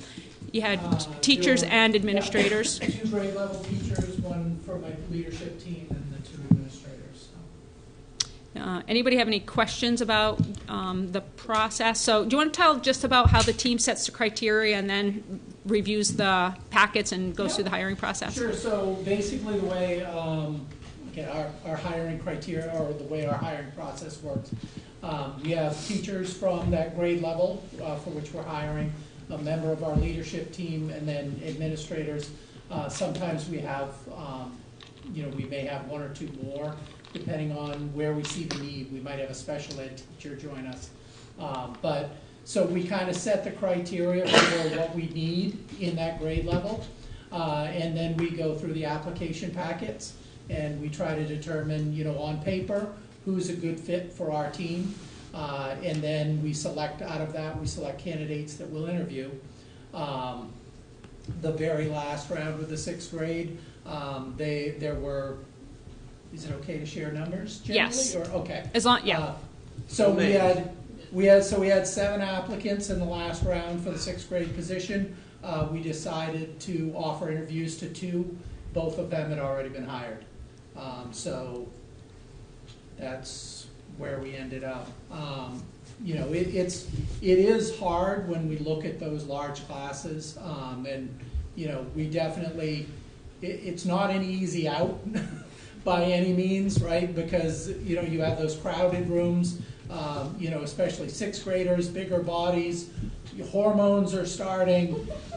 There's all kinds of, right? There's all kinds of issues that with that kind of numbers that can be problems for us. So, and we looked at that and we talked about it, and we ended up that it was far better to our students to have crowded rooms with really good teachers than to have less crowded rooms. And which 15 are you going to pick to have somebody who may not be a really great teacher for those kids? And I think we looked around at each other and said, not my kid. I don't want mine in a room where I don't have a quality teacher. So that's where we landed. And the research would support that decision, and that's one of the things that we talked about is that class size above 3rd grade, lower class size does not show that it increases student achievement. What shows that it increases student achievement is effective teacher, and that's the biggest indicator of how much progress students are going to make. So. You know, again, parents don't like class sizes of 23, teachers and principals and superintendents don't like class sizes of 23, but the number is reasonable as compared to state guidelines. State guidelines are 25, are at 25 for 1st grade through high school. Many schools go above that. The guideline's not a requirement. The only grades that they have requirements for are pre-K and K. And we have the lowest class sizes in the area. Last year when we were having discussions about it, I polled all of the superintendents, and not unusual for schools to have 26, 27, 28. Yeah, and even after making that decision to move ahead that way, we lost 3 students. 3 students moved away to other schools, but we gained 7. So you never know. That worked good. Right. You never know where those, you know, what age those kids are going to be joining us from. So, you know, we had 2 more register today. So, not in 6th grade, though. Yes, thank you. Yeah. I have a question. Yes. You end up going to interview 2 of the 4 or 5 that applied. Did they have experience or just out of school? It varied. But you had some that had experience. Yeah, there were some that did. There were some that didn't. There were. Yeah, I think that's probably all I can say about it. I think you did a good job there by going through the resumes and stuff. If you wasn't confident, you know. Out of the 23 kids at MCS, PCS classes, are any of those FLS? So yeah, I have. They are pulled out of those numbers. So there's 1 4th grader and there are 4 6th graders, but they're not in that number of 23. So they're not in that. Yes. How about so Minot? At Minot, the numbers I shared with you, the 20. Let me just look. The 23 is. None of those. So the elementary students are at Minot, but the K1, 2, 3 are at Minot. 4, 5, 6, 7, and 8 are at PCS. So there's no functional life skills at the 5th grade at Minot. Okay. So there's no pull out. Nobody's in that class that gets pulled out for functional life skills. If there was a student that it was felt was needed functional life skills, you would move them to one of the other 2 schools? If they're in 4th grade or up, they would go to PCS, and if they're in K3, they go to Minot Consolidated, and they are bused to the school that has the program. Functional Life Skills is a self-contained program, so they will attend specials, like phys ed and art. They go to those classes with the students in their same grade. But other than that, it's a self-contained classroom for those students, so. So they're not in the classroom during regular instruction. So Rick, how many fifth grade classes do we have right now? We have 3. We have 3, and how many sixth grade? 3. 3. So okay, so it's not going to be an issue next year. This is going to become. It'll be Sean's problem next year. Yeah. Okay. My question is that going to impact next year's, what are the ratios expected for eighth There, graders? I can tell you, not ratio-wise, but I can tell you that right now there are 142 regular ed 6th grade students in our district. Sean, that compares to around 115 seventh Yeah. graders currently, 115 eighth graders currently. So that's going to be a bubble class for him next year too. So it's not as big of a deal at the middle school because they're all in one site, so it spreads out easier. You know, you can have equal class sizes without, you know, moving somebody from Minot to PCS. But every year when we recommend our staffing for the next year, it's always based on how many staff members we feel we need. So if we know that the kindergarten class is at 20 and 23 at Elm Street School next year, the recommendation will be for 3 first grade teachers. And that's the way we do our projections. So we had a teacher say, told Rick, well, if you lose that position, you never get it back. And that's not the way we do business. It might be the way some places do business, but we always budget for the staff we need based on enrollment. And sometimes that is unpredictable. So this year we had really low numbers in kindergarten. We didn't budget for a first grade teacher, and then the numbers came up, and we put that in a class size reduction grant, so we didn't have to use, we didn't use district funds for that. I did a class size reduction fund out of Title II, and then we couldn't fill the position. So, you know, it's one of those catch-22s, but there are some, we have to make predictions based on what we currently have. You never know who's going to move in and who's going to move out. But other than kindergarten, most of the time the numbers are pretty stable and consistent. So, with all the numbers you gave us, your 1,700 students, do you have it available right now? How many are from each town? Well, I have only Elm Street. So I have Elm Street, Minot, and Poland's numbers. But what I don't have is, like at Bruce Whittier, how many of those students are from each town. So I can get that easy enough, but I can't do it right now. No, that's okay. I don't need it right now, but if I could get it in the next. So after the October 1st count is done, we get a report with those numbers, and that is by town. Yeah, that would work. Perfect. I'm trying to put out a fire. Yes, yes. I know that, so Poland had to make some adaptations, and now the kids are in sort of a bigger class size. And as you know, I came and spoke to the board. My kid was impacted by the change from the 11-12 to the 23-24. When teachers have fluctuating class sizes so dramatically, and when kids have that impact, I think we need to somehow help these kids or assist the teachers so that they can think, oh, I'm going to have to teach differently this year. And especially the kids that got thrown together from the 11s and the 12s and the smaller class sizes, they're in a bigger class size. Well, they were used to getting attention easily, and now.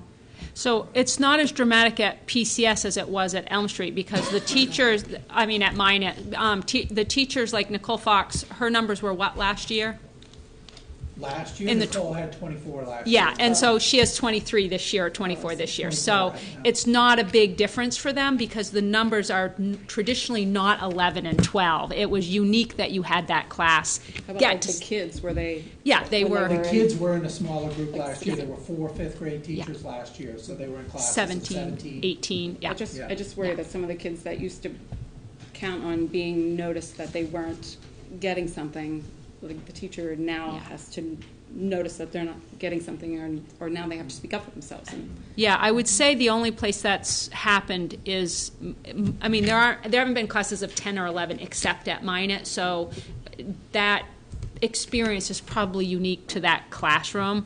There have been a few other classes at Minot. I think the 6th grades last year were a small class. We might have had 10 and 11 in each class, and they moved up to the middle school. So they, the number can be like right on that border of can you combine them or can't you? And if you can at Minot, you can't because there's only 2 teachers there.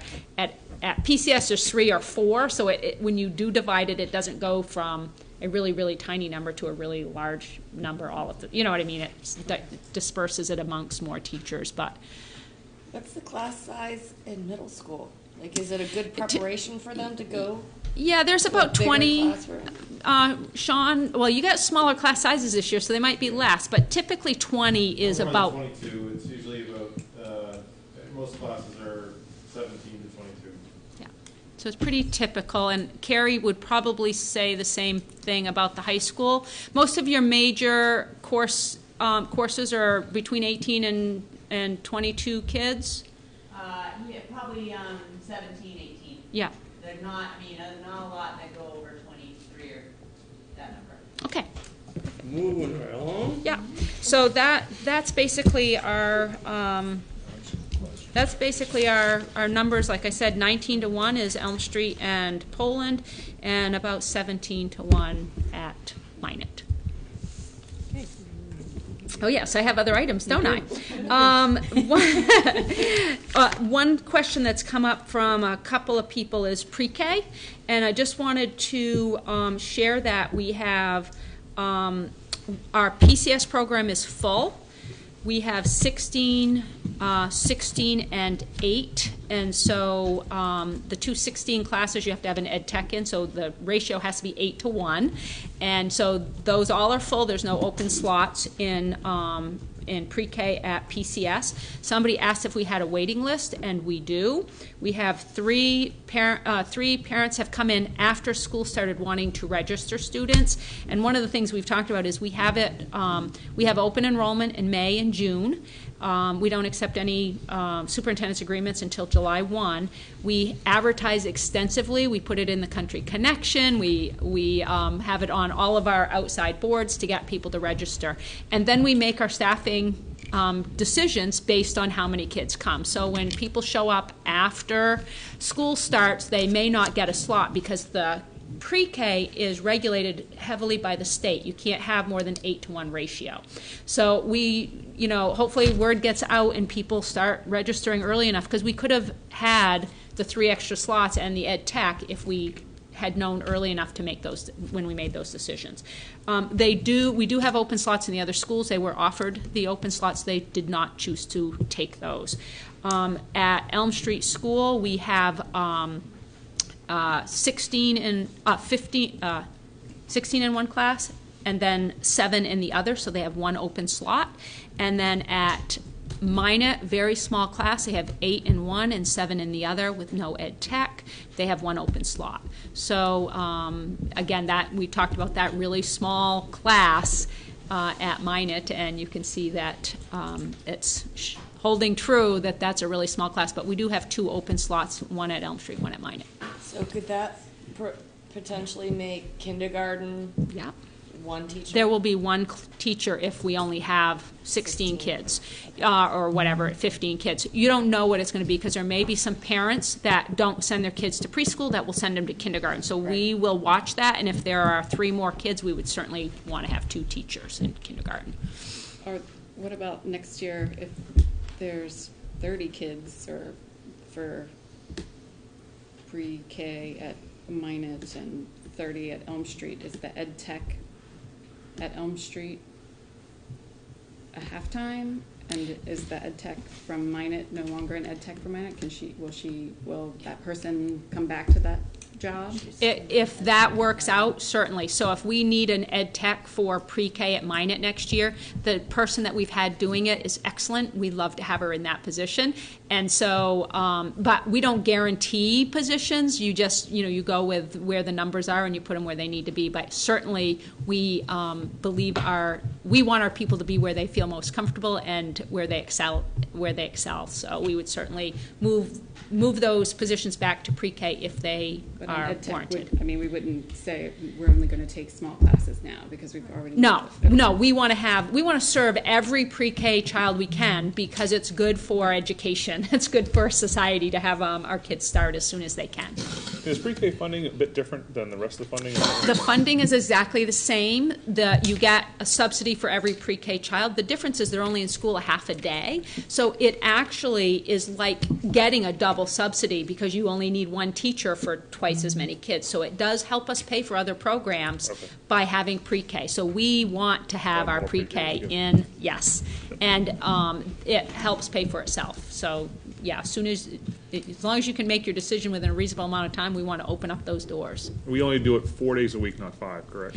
At this time, we do it 4 days a week. The state is looking at making that requirement that they have the same calendar that everybody else has, and we'll see if they do. Okay. We'll have to make the adjustment if they do. Yes. So that hasn't happened yet, but there's conversation at the state that they should follow the same calendar.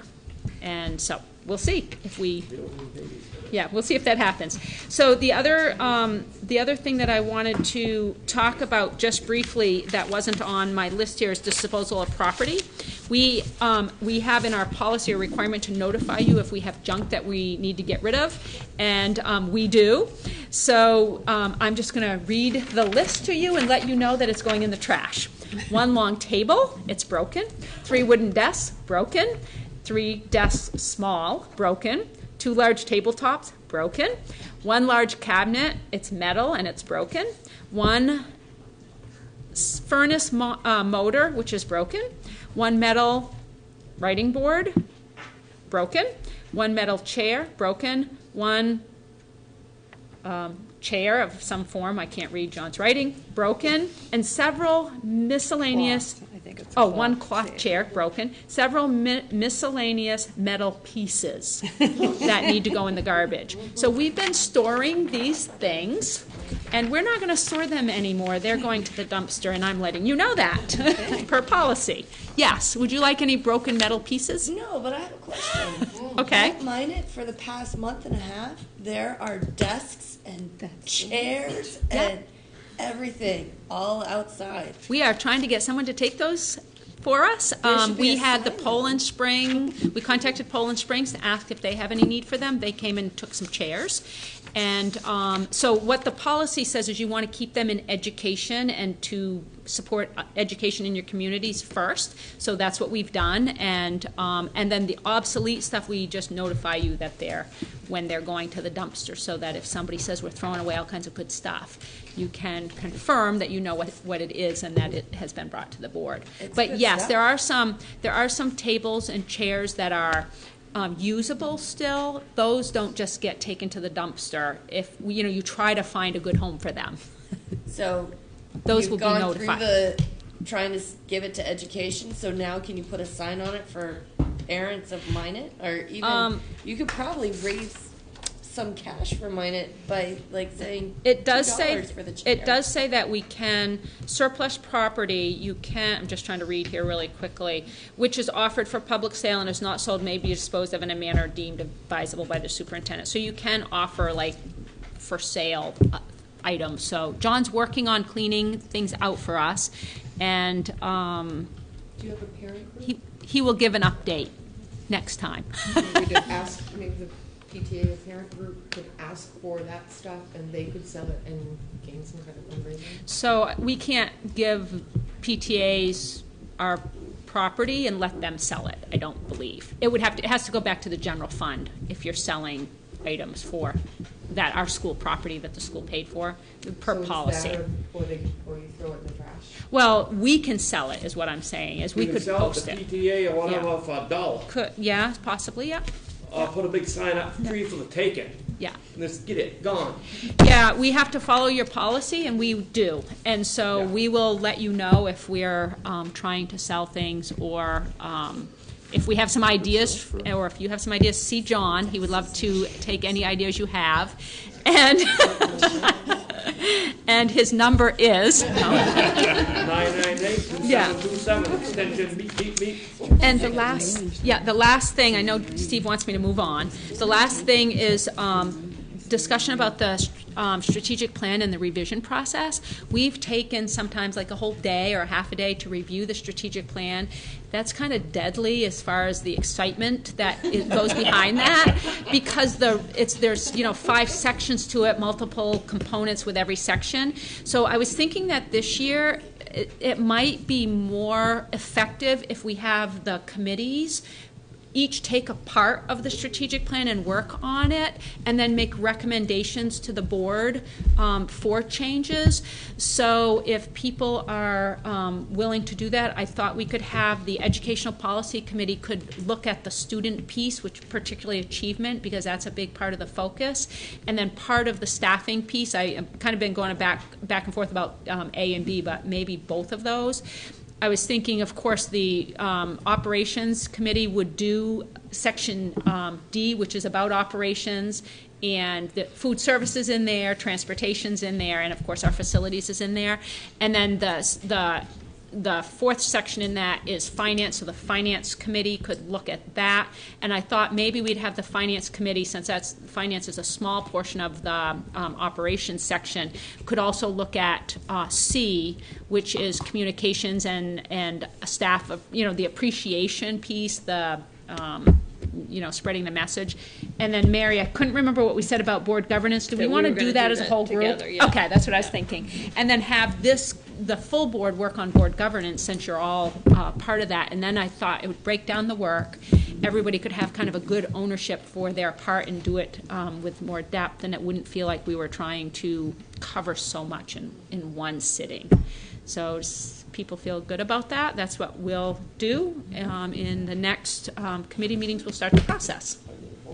And that's it for my report. Go through your staff. Oh, yes. Why do I always forget that? You have to say it every time. Support staff hires. We have Susan Harmon as a Title I Literacy Ed Tech at Elm Street School. We have Amanda Dougherty, which is a kindergarten Ed Tech 2 at Elm Street School. That's the Ed Tech we put in for those large class sizes. David Coyne is an Ed Tech 3 at PRHS. That's in special ed. Louise Labrie is a new bus driver for us. Christina Cotty Birchrest is an Ed Tech 3 at Ed Tech 2 at Minot. That's a special ed position as well. Oh, I should have checked this name. Diane Skorvac, maybe? Skavorak. Okay, thank you. Is an Ed Tech 2 at Minot, and that is in special ed, correct? And then we have 3 coaches. We have Kim Yorkie, who's going to be our new assistant cross-country coach. That's the position you added into the budget. Sarah Falkenham is our fall cheering coach at the high school, and then Steve Mortimer is our JV girls soccer coach. So we're happy to have them on board since we're a good part into the season. We had 2 resignations, Rick Dodge at PRHS and Sarah Ugly at Elm Street School. And was Sarah the Title I teacher? I'm trying to remember. She was special. Ed Tech 2, special ed Tech 2. And Rick Dodge was special ed Tech at the high school? Regular ed Tech. And has that position been filled, or is that one of our open positions, Carrie? Okay, excellent. So those are our new hires and our resignations.